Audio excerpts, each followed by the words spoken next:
go around here. Jess and I rent this apartment, this is where we live, and it has what I would consider pretty typical finishing timber. A basic scotia at the top, pretty standard architrave, and then a standard skirting as well. Well, in today's exciting episode, we're going to do something similar. Standard timber finishing inside a New Zealand house.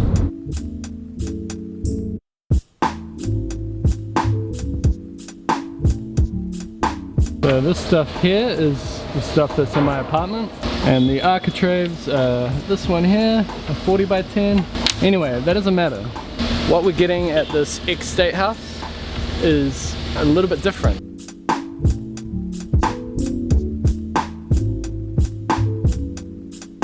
See how few timber was there? It's total timber shortage on like basic framing in New Zealand. So that timber shortage has been going for a little while now. The main timber shortages are like framing and joists in particular, and also strand floor.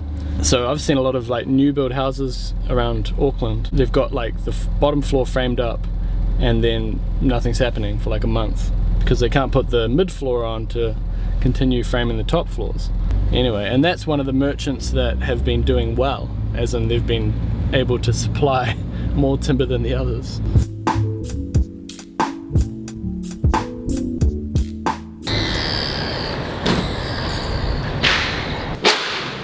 So this place has a lot more of the specialist kind of timbers that you would get for like villas and bungalows, like the last house that we worked on. We got the skirting and the scotia from here. A lot more complex stuff here, a lot more native timber as well, if you're doing stuff that's going to be varnished. And they also have the architrave that we need. We're using the same material for the skirting and the architrave. This stuff here, it's called Government Number 1, and I'm pretty sure that's because it went into state houses, like the one that we're working on. Well, ex-state house, I guess. Never seen a speed camera in a yard before. It's a YouTube camera.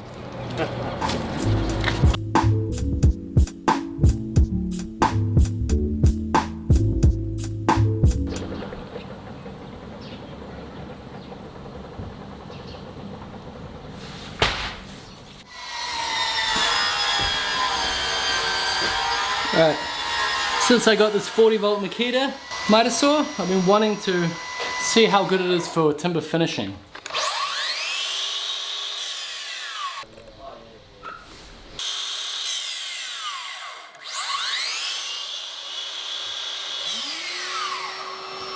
Saeed is returning next week to start the plastering in all of this area. Pretty much everything except the kitchen. This is coming out in a week or two. So yeah, like I was saying, I was curious how this would hold up with timber finishing. So this is a good chance to try it out. Pretty basic timber finishing, nothing too complicated. I feel like it should handle it.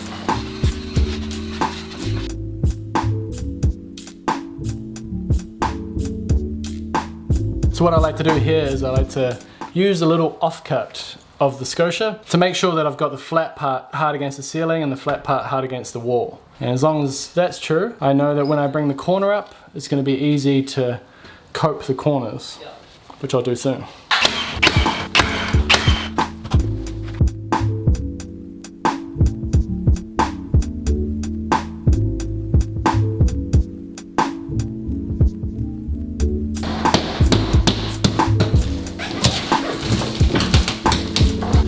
Alright, so I'm going to go over the skirting, architraves, and the scotia. I've got a couple of lengths of scotia up. I just cut the ends square and put them up on that wall. So I thought I would show you how we cope these corners. So obviously right now that's not working, so we need something like this. But we want it to be nice and neat. We want it to be cut around here nice and neat. Now the way we do that, we have it in the position that it's in on the wall. So that position there, like that. And we're going to start off as if it's a 45-degree angle. And sometimes it just helps with your brain to keep it the same way that it is on the wall. Obviously if it's a bigger scotia, you wouldn't want to be holding it up like this, you'd flip it around. But just for the sake of instruction, we'll keep it this way.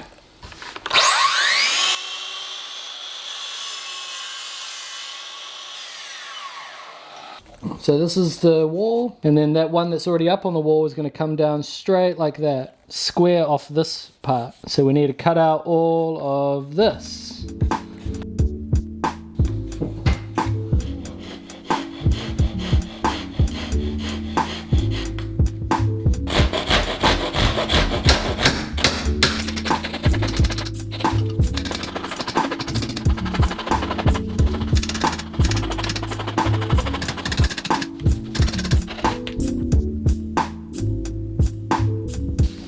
go. So you got to make sure the back is cut enough without tearing out the front. That's the tricky part if you haven't done it before.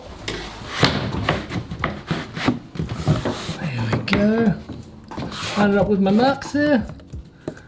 And walla willa. If you're working by yourself, put that up there like that. Yeah, let's use this, huh? You like my style? Yeah, I do actually. You like that? Alright. And this is why I left the coping cuts to these walls, because I knew that I could overhang it and mark once it was done.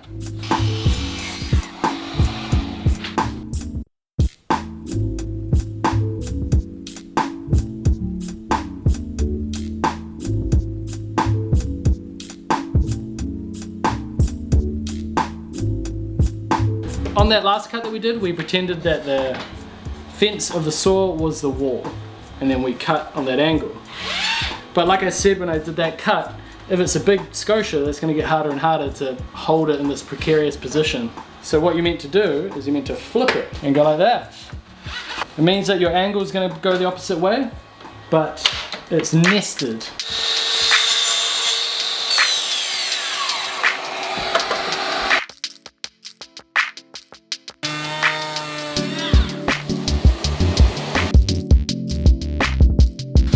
Okay, so here is the government number 1 or 2 skirting, and we're also using this for Architrave.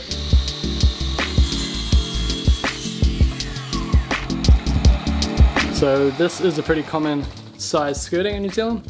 It's either 90 or 60 usually, and probably the more common one would be just a 90 by 10 with a slight sloping bevel on the top. Then you have to go to those villas and bungalows to see the more ornate skirtings. How's that crooked wall going, Pato? Oh, it's straight now, bro. Straight now, eh? Yep. Wow. It's amazing, isn't it? Yep, I'm pretty amazed.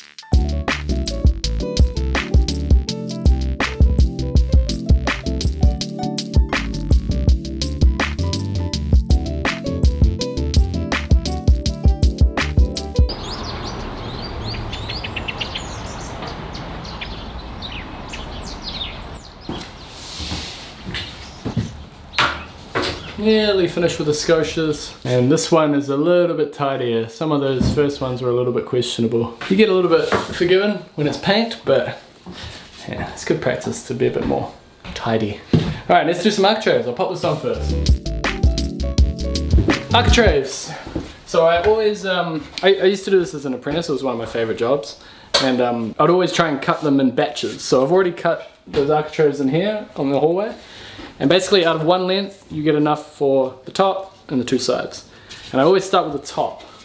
So I cut one miter like this. And if you look closely there, I've already drawn the quirk. So I just use a 3mm packer to get consistent lines. And then I line my short point up with the quirk. Is that lined up?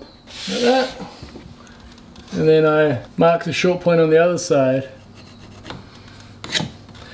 And that's like the hardest part of the cutting. It's really easy. So I'll cut that to the short point, and then the other 2, I just put my tape hard down, measure to that short point.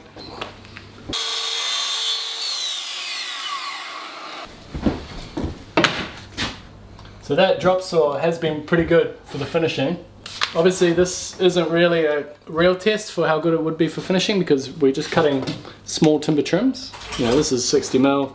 The other stuff's even less. I think the real test would be wide skirting that are like 150mm or something. Now, the interesting thing about this architrave is, if you watched the last video where we put these sliding doors in, this has to be able to be detachable. So if you go and glue and pin a miter up there, well, it won't be detachable, will it? I think they're 25mm, yeah. Nice and short. The last thing you want to do with a cavity slider is put a screw or a nail that's too long and into the door.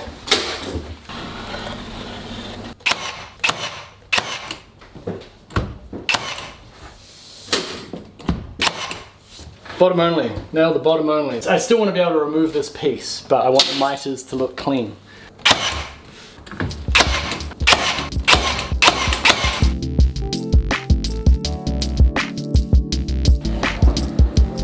the action happens, Paolo. Thank you for that. How excited. entrance. How exciting.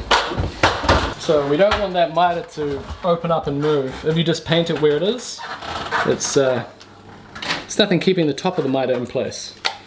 And this is where my little idea comes in.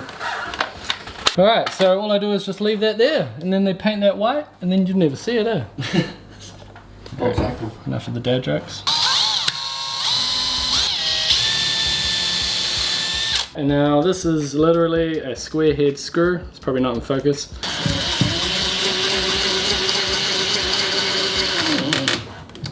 Ooh, hear that? The sound of it being pushed together. Wow!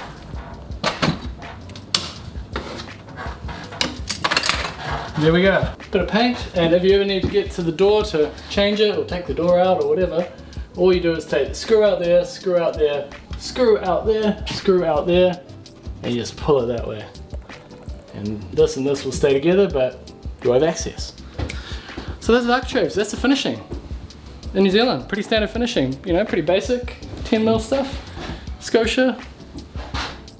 Yeah, sometimes we do more ornate stuff, more, you know, decorative stuff, and you would have seen that in the last projects, but this is the more common stuff in New Zealand. Thanks for watching. Get to the next episode.